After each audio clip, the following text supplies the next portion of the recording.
Svetlana, muchísimas gracias. Es realmente un orgullo para nosotros el poder estar hoy contigo. Hola, gracias. El mundo del ballet es, sin duda, muy especial. No es para cualquiera. Viniste a este mundo porque así lo decidió tu mamá. ¿En qué momento sentiste que este era tu mundo? Sí, fue idea de mi madre que yo estudiara en la Academia de Coreografía. Era su sueño, porque ella misma quería ser bailarina. Pero sus padres no le dejaron estudiar en la academia y ella decidió probar a ver si su hija podría ingresar. No era un objetivo, sino más bien un sueño, y yo ingresé. Fui a estudiar a Kiev. Residí en un internado con niños iguales que yo. Era muy duro. Echaba muchísimo de menos a mis padres. ¿Te imaginas? Una niña de 10 años, tan pequeña. Aún no me puedo imaginar que mi madre pudiera separarse de su niña más querida y dejar que se fuera a estudiar a otra ciudad. Hoy puedo entender lo difícil que era aquello, porque tengo una hija pequeña y no entiendo cómo podría separarme de esta pequeña cosita. Pero mi madre lo hizo y de ese modo decidió mi destino. Y le estoy muy agradecida. Cuando cumplí 13 o 14 años, en el tercer o cuarto año de estudios en la escuela de ballet, noté que las cosas me empezaban a salir. Empecé a tomar interés, me apasioné por el ballet. Empecé a darme cuenta de que era una de las mejores de la clase, que sacaba excelentes notas en los exámenes. Entonces, en ese periodo, aunque se considere un periodo un poco difícil para los adolescentes, me apasioné y quería ser la mejor.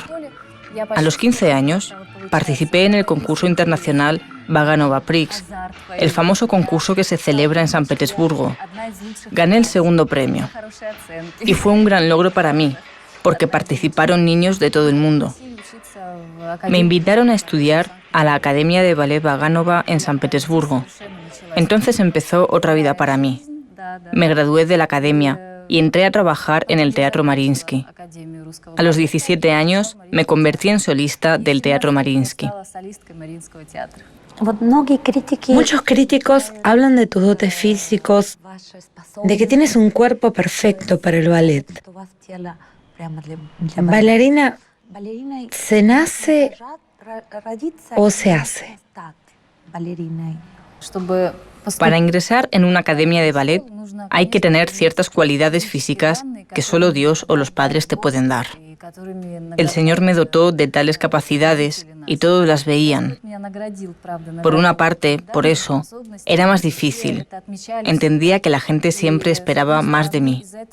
Entonces, además del empeño y de las ganas, había que usar la cabeza.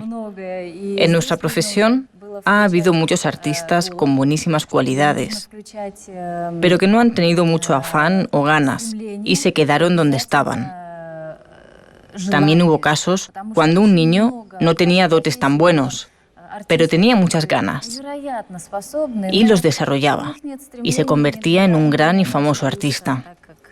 En comparación al deporte, el ballet, además de un gran desarrollo físico, requiere un alto nivel espiritual.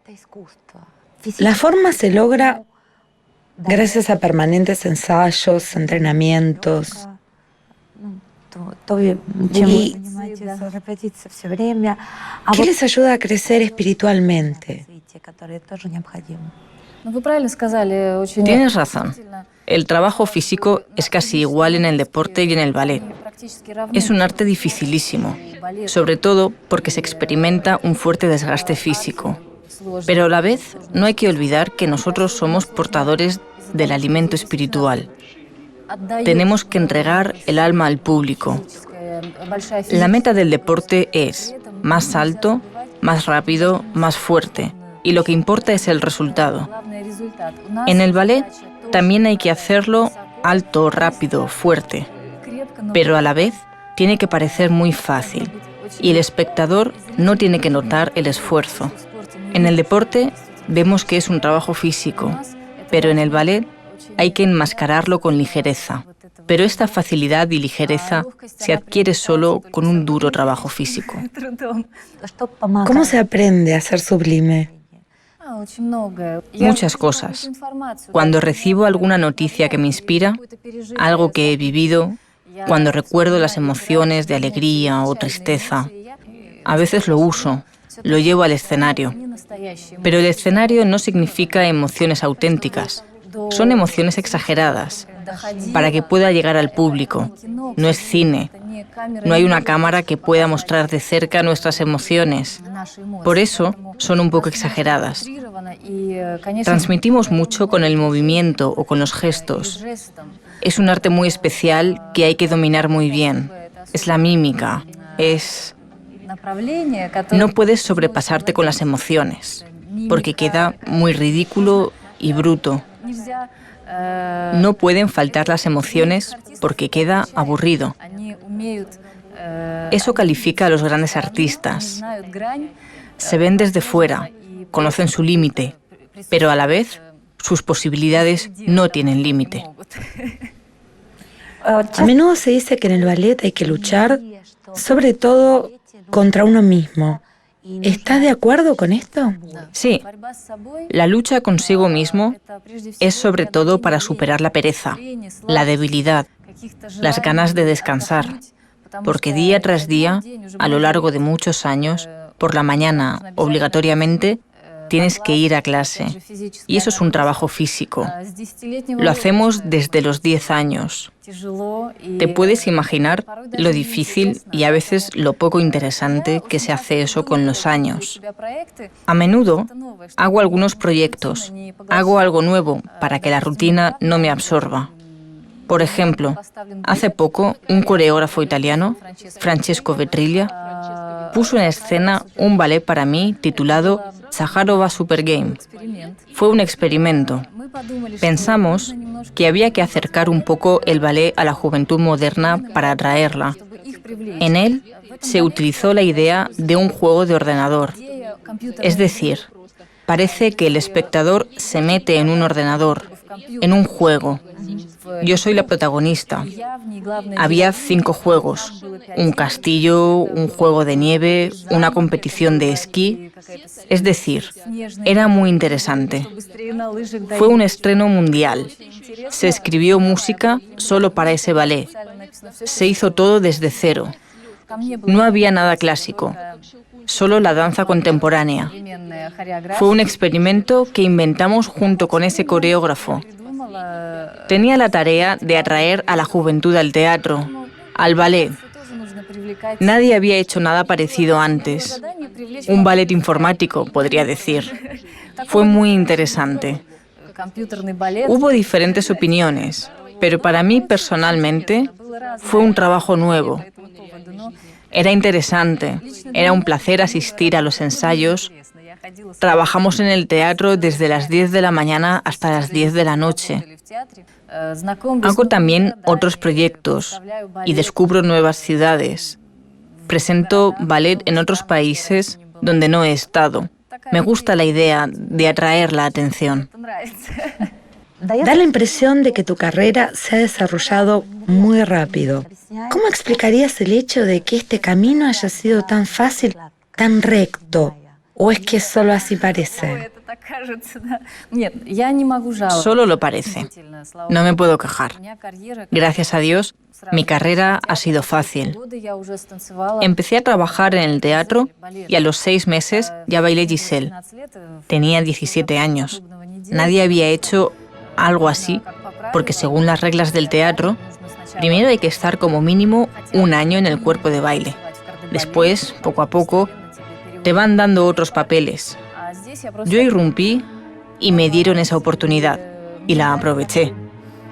Tuve mucha suerte con los profesores que siempre estaban cerca. Mi madre siempre me ha apoyado. Tenía miedo, por supuesto, pero es un egoísmo infantil cuando crees que lo puedes hacer todo.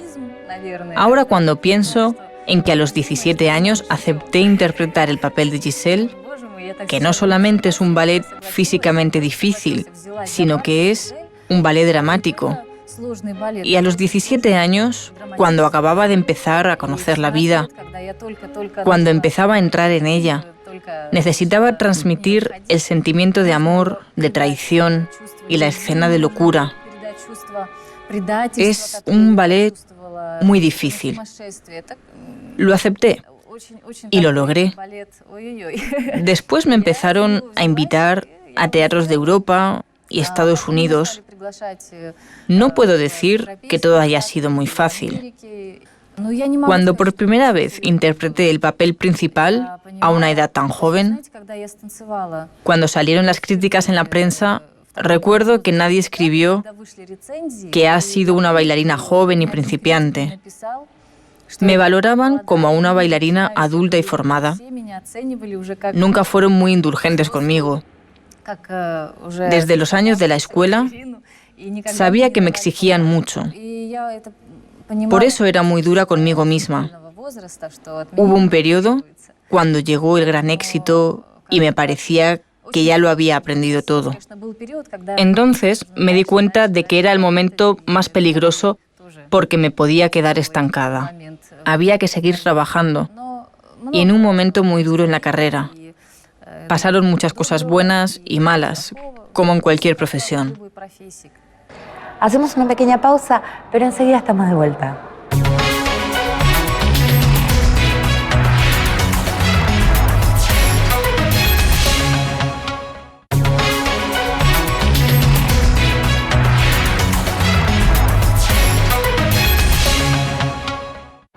Y ahora sí, continuamos en el mundo del ballet, conversando con Svetlana Zaharova aquí en A Solas. ¿Y esto qué pañache? Cada teatro tiene su propio estilo. ¿En qué se diferencia la Svetlana Zaharova del teatro Mariinsky y la del teatro Bolshoi? Me considero una bailarina de San Petersburgo porque me formé en la escuela petersburguesa. Considero el teatro Mariinsky como mi casa, como la casa familiar. Allí me formé, allí aprendí muchas cosas. Cuando vine al teatro Bolshoi ya era famosa. Ya me había formado. Sí, aquí empecé mi vida adulta. Hoy mi casa es el teatro Bolshoi, es mi casa personal. Aquí me siento bien. Me gusta mucho trabajar con Ludmila Semeniaka. Es famosa y gran bailarina del teatro Bolshoi. Dejó de bailar y ahora es mi profesora. Nos une el hecho de que ella es de Leningrado, como se llamaba antes, San Petersburgo. Se formó en la misma escuela. Por eso nos entendemos muy bien. Es difícil decir cuál es la diferencia. Yo bailo en todo el mundo. Las compañías son distintas en cada teatro. Cada una tiene su estilo. Es difícil marcar la diferencia con palabras. Cuando lo ves, entiendes que son franceses, y estos italianos, estos son ingleses, y estos rusos. Entiendes cuando baila la compañía del Mariinsky o del Bolshoi, pero no se puede explicar con palabras. Pero vaya donde vaya, siempre miro y trato de aprender. Veo lo que hacen de maravilla y trato de aplicarlo. Y si lo vemos en la dirección contraria, ¿cómo influye el artista en el teatro? ¿Qué podemos decir en tu caso? ¿Cómo ha cambiado el perfil del teatro Bolshoi desde que comenzaste a formar parte de él? Creo que la compañía cambió. Cuando llegué al Bolshoi, la compañía pasaba por un bajón. La generación de los grandes artistas había terminado su carrera y la siguiente generación no llegaba al nivel propio del Bolshoi. Además, iban ya terminando su carrera. Y cuando llegué, había bailarines buenos que acababan de empezar, al igual que yo, porque yo vine con 25 años. Y muchas bailarinas solo están empezando a bailar a esta edad, mientras que yo ya era conocida en el mundo del ballet. Cuando llegué, empecé a proponer mi estilo, empecé a mostrar lo que podía hacer, y muchos artistas jóvenes que venían después me miraban y aprendían. Hoy veo cómo han cambiado no solo los solistas, sino sobre todo el cuerpo de baile. Creo que hoy es una de las mejores compañías del mundo, porque todos son muy talentosos y hábiles, pero a la vez saben observar y aprender. Copian un poco, por supuesto, pero me gusta que que haya una parte de ti Sí, eso. en el grupo. Has dicho que de pequeña, cuando comprendiste que el ballet era lo tuyo, querías ser la mejor. En el deporte está claro qué es ser el mejor. Hay parámetros concretos. En el arte los criterios son sin duda más subjetivos. ¿A qué aspira una bailarina? ¿A qué aspiras tú? ¿Ser la primera de su generación o ser única más allá de la época? Simplemente la historia del ballet. Lo segundo, con la experiencia, o mejor dicho, con la edad, los valores cambian. Cuando era una bailarina principiante y joven, por supuesto tenía como objetivo lo primero que has dicho, ser la número uno, ser la mejor, que todo el mundo me conozca, bailar aquí y allá. Cuando ese momento llegó, cuando conseguí todo eso, y sobre todo ahora, cuando tengo una hija pequeña, los valores han cambiado mucho. Salgo al escenario con otro espíritu.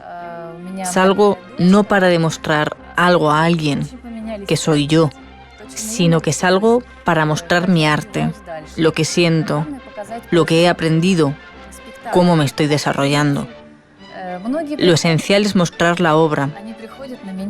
Muchos vienen a verme a mí, a Svetlana Zakharova, ver cómo soy, porque han oído mucho sobre mí, porque alguien les ha dicho que vinieran a verme. Otros vienen simplemente para ver el ballet, y les da igual quién baile, Svetlana Zakharova o cualquier otra bailarina. No tengo como objetivo mostrar mis posibilidades y mostrar cómo soy, sino simplemente vivir en el escenario y que el público viva conmigo esas horas. Antes, para una bailarina, tener hijos significaba el fin de la carrera. Tú, al igual que otras bailarinas de tu generación, has negado este estereotipo. ¿Qué cambió? ¿Qué es lo que les permite hacer lo que otras no podían? Me hago esta pregunta muy a menudo. ¿Por qué ocurre así? ¿Por qué antes? Si nombramos a las grandes bailarinas, ellas no tienen hijos.